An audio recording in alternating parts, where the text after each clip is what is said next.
전심을 다하여 하나님을 알라. 신명기 4장 33절에서 40절. 이제 가나안 땅으로 들어가는 이스라엘 백성들에게 하나님께서는 광야에서 말씀을 좇는 훈련을 하게 하셨다. 광야에서는 먹을 것도 없고 의지할 것도 없었기에 오직 하나님의 말씀만 따라 살아야 했다. 이제 그들은 가나안 땅에 들어간다. 가나안은 정착 농경 문화가 발달한 땅이었고 풍요로움과 문명이 있는 땅이었다. 그러나 하나님께서는 그곳에서 어떻게 살아야 하는지를 먼저 말씀하신다. 말씀 순종이다. 하나님을 삶의 주인으로 삼고 세상과 다르게 살아가는 것이다. 그래서 하나님께서는 형상을 만들지 말고 우상 숭배하지 말라고 하신다. 왜냐하면 가나안 땅에 들어가면 그 땅의 풍요와 화려함을 보고 결국 그것을 좇게 되기 때문이다. 그들의 삶의 중심에는 우상 숭배가 있었다. 그러나 우상 숭배는 결국 헛된 것이다. 이사야 41장 29절은 말씀한다. 보라, 그들은 다 헛되며 그들의 행사는 허무하며 그들이 부어 만든 우상들은 바람이요 공허한 것뿐이니라. 우상 숭배는 마치 고무풍선 같은 인생이다. 바람을 넣으면 엄청나게 부풀어 오른다. 초고속 성장처럼 보인다. 스피드도 놀랍다. 그러나 바늘 하나만 찌르면 순식간에 바람이 빠져버린다.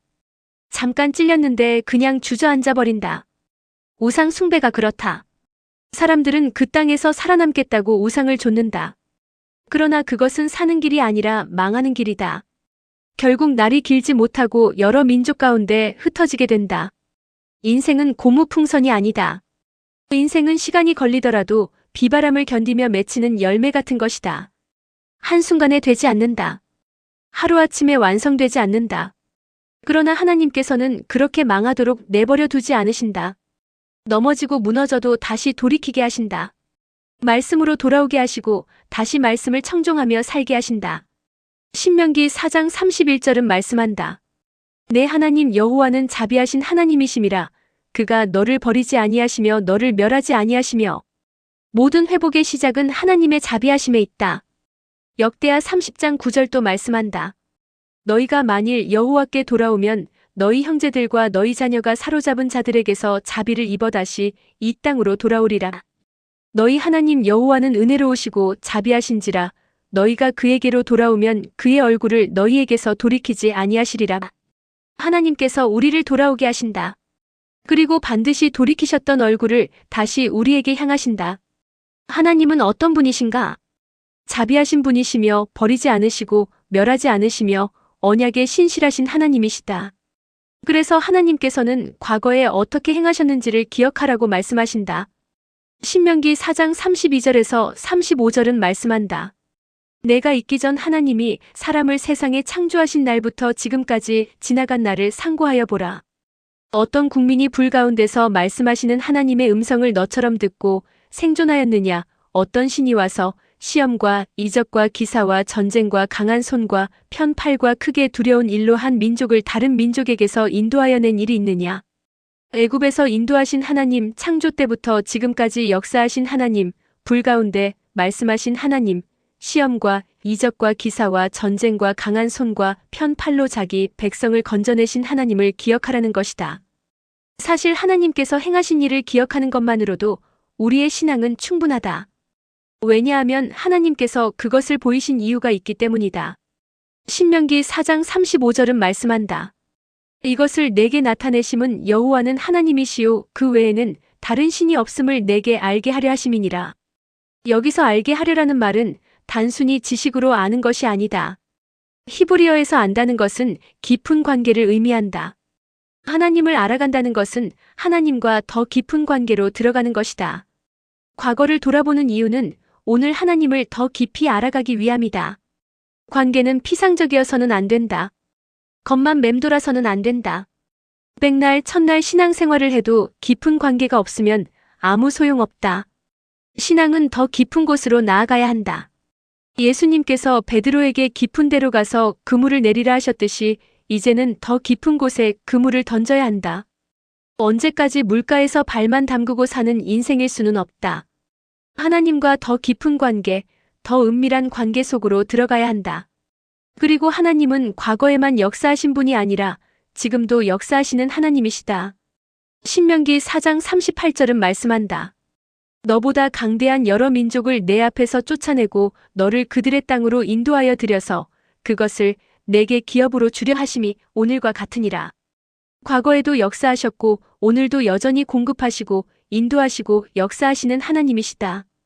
그런데 우리가 왜 자꾸 걱정하는가? 왜 자꾸 우상을 기웃거리는가? 하나님이 공급원이 되신다는 의식이 사라지면 두려워지기 때문이다. 어떻게 사나? 무엇을 먹고 사나? 삶의 걱정이 시작되면 결국 무너진다. 사람은 자기에게 의지할 것이 있으면 그것을 의지한다. 인간관계가 좋으면 인간관계를 의지하고 능력이 있으면 능력을 의지하고 돈이 있으면 돈을 의지한다. 그래서 오히려 하나님을 덜 의지하게 된다. 그러나 오히려 약한 사람은 하나님만 바라보게 된다. 나는 안 되고 약한 존재라는 것을 안다. 그래서 겨우 하나님만 붙든다. 겨우 믿음으로 산다. 공급원은 하나님이시다. 그것을 붙들고 사는 것이다. 나의 약함은 허물이고 시험이 되지만 그 약함 때문에 다시 하나님을 바라보게 된다. 넘어져도 다시 일어난다.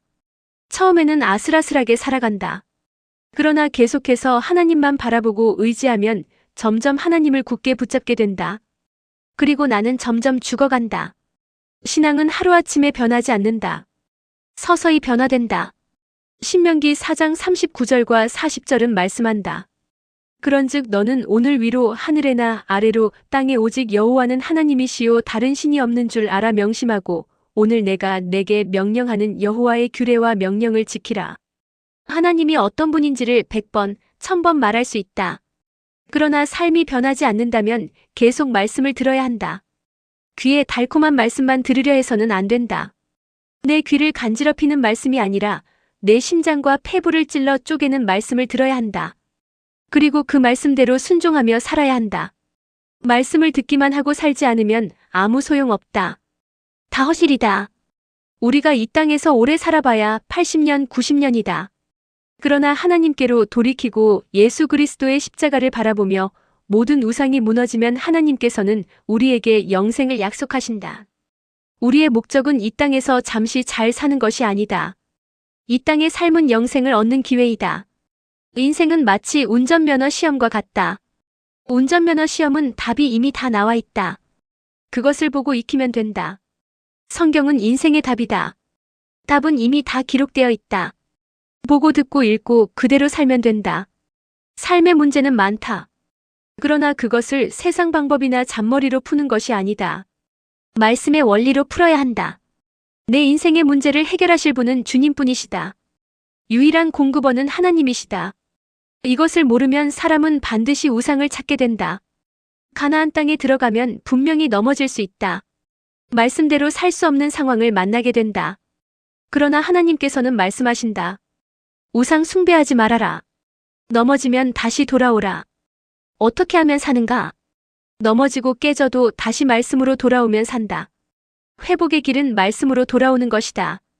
넘어져도 다시 말씀 붙드는 것, 그것이 하나님이 내 삶의 주인이심을 증명하는 것이다. 그것이 그리스도인의 삶이다. 우리 모두 삶의 모순이 있고 다 넘어진다. 아브라함도 모세도 다윗도 죽는 날까지 연약함이 있었다. 그러나 그들은 다시 일어났다. 마귀는 말한다. 한 번 말씀 어겼으니 너는 끝났다. 그러나 그렇지 않다. 다시 일어서면 된다. 다시 돌아오면 된다. 늦은 것은 없다. 그때마다 다시 말씀 앞으로 나아가 주님, 나를 불쌍히 여기소서라고 구하면 된다. 넘어져도 다시 말씀 붙들고 또 넘어져도 다시 말씀 붙들고 일어나는 것이다. 끝까지 말씀 붙드는 자를 하나님께서 공급하시고 붙드신다.